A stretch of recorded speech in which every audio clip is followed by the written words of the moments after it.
है यूक्रेन भी तैयारी में जुटा है और जब से रूस ने यूक्रेन की सेना की तैयारियों की तस्वीरें देखी हैं तब से रूस की ओर से युद्धाभ्यास की तैयारियां और भी तेज कर दी गई क्योंकि यूक्रेन भले ये कह रहा हो कि रूस के हमले से वो अपने बूते मुकाबला करेगा, लेकिन यूक्रेन के पीछे नाटो के 30 देशों की ताकत भी है और उसमें अमेरिका से लेकर ब्रिटेन जैसे देश भी शामिल है, उनकी सेना शामिल है।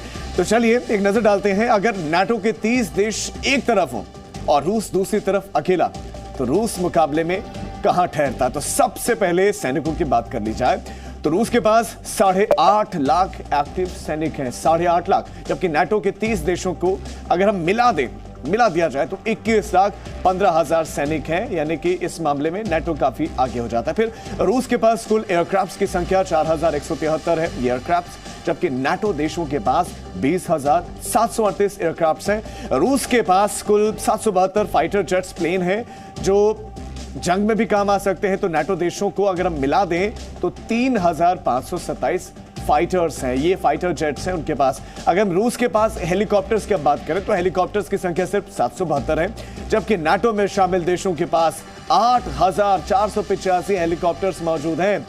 टैंक के मामलों की बात करें तो टैंक के मामलों में रूस बहुत आगे है और उसके पास 12,420 टैंक मौजूद हैं, जबकि नाटो के सारे देशों को भी अगर हम मिला दें तो टैंकों की कुल संख्या 14,672 होती है।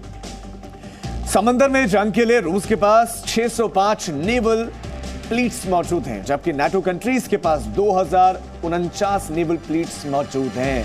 अगर हम सबमरीन को देखें तो सबमरीन के मामले में भी रूस के पास सिर्फ 70 सबमरीन हैं, जबकि नाटो देशों के पास 144 सबमरीन मौजूद हैं। हालांकि नाटो देशों की ये कुल ताकत है जो कि जंग के हालात में पूरी तरह यूक्रेन में इस्तेमाल नहीं की जाएगी।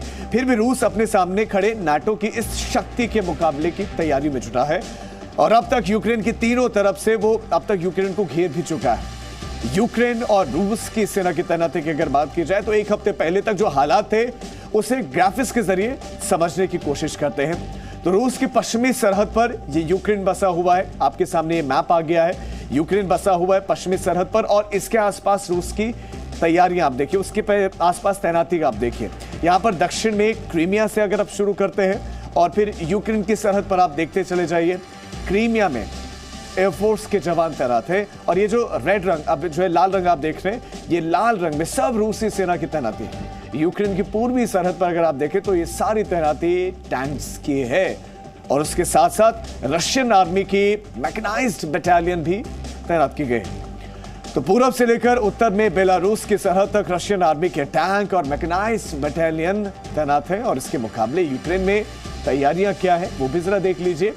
यूक्रेन में रूसी सैनिकों के मुकाबले कोई विशेष तैयारी नजर नहीं आती है। यूक्रेन में जैसे पूर्वी सरहद पर एयरफोर्स और मैकेनाइज्ड बटालियन तैनात है, उसी तरह उत्तरी, पश्चिमी और दक्षिणी सरहदों पर भी तैनात है। लेकिन आप जरा दोनों ही देशों से हुई इस मोर्चेबंदी को अगर देखें तो ये साफ डिफरेंस पता चलता है कि रूस ने यूक्रेन को चारों तरफ से घेर रखा है और कम से कम यूक्रेन जंग के लिहाज से तैनाती करता नहीं दिख रहा।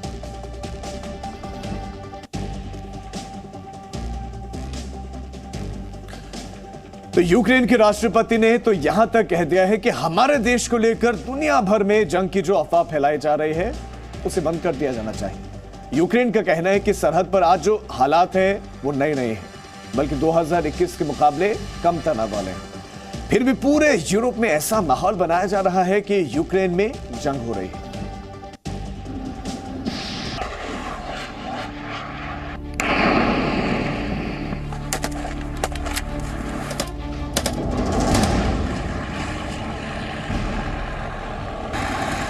यूक्रेन की सरहद पर रूस युद्धाभ्यास कर रहा है।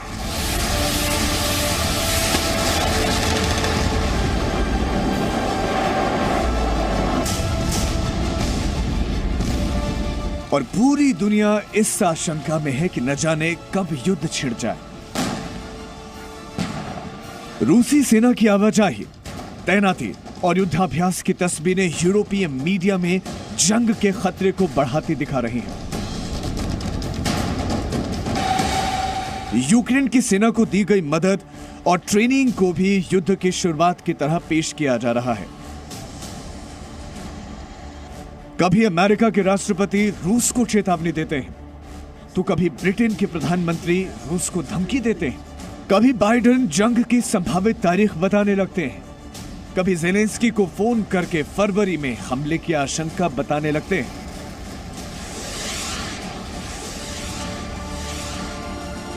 पूरे यूरोप में यूक्रेन को लेकर ऐसी अफवाह है कि यूक्रेन के राष्ट्रपति वोलोदिमीर ज़ेलेंस्की परेशान हो चुके हैं। जंग से पहले जंग की अफवाह का असर यूक्रेन की इकोनॉमी पर पड़ने लगा है। ऐसे में अमेरिकी राष्ट्रपति जो बाइडेन ने गुरुवार को फोन करके दोबारा ज़ेलेंस्की को युद्ध का कैलेंडर समझाया तो ज़ेलेंस्की परेशान हो गए।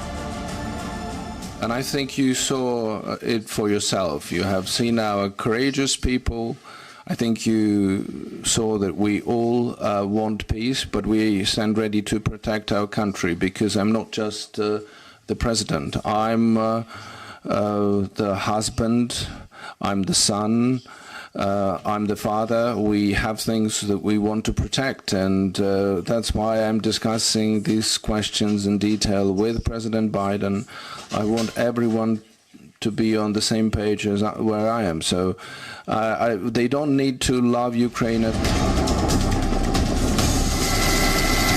जंग की खबरों से सबसे ज्यादा परेशान जर्मनी जैसे देश हैं, जहां की ऊर्जा निर्भरता रूस पर है। ज़ेलेंस्की जर्मनी के रुख को लेकर नाराजगी जताते हैं और नेटो से अलग अपनी हिफाजत की बात भी करते हैं। यूक्रेन को युद्ध से होने वाले बर्बादी का एहसास होने लगा है, क्योंकि विवाद की सबसे बड़ी वजह नाटो है। रूस ये चाहता है कि नाटो के देश यूक्रेन से दूर रहें और जो हथियार रूस के लिए खतरा बन रहे हैं उसे नाटो वापस ले ले। बाइडेन की चिट्ठी में भी इसकी गुंजाइश दिखती है और यूक्रेन बातचीत के इस रास्ते को आगे बढ़ाना चाहता है।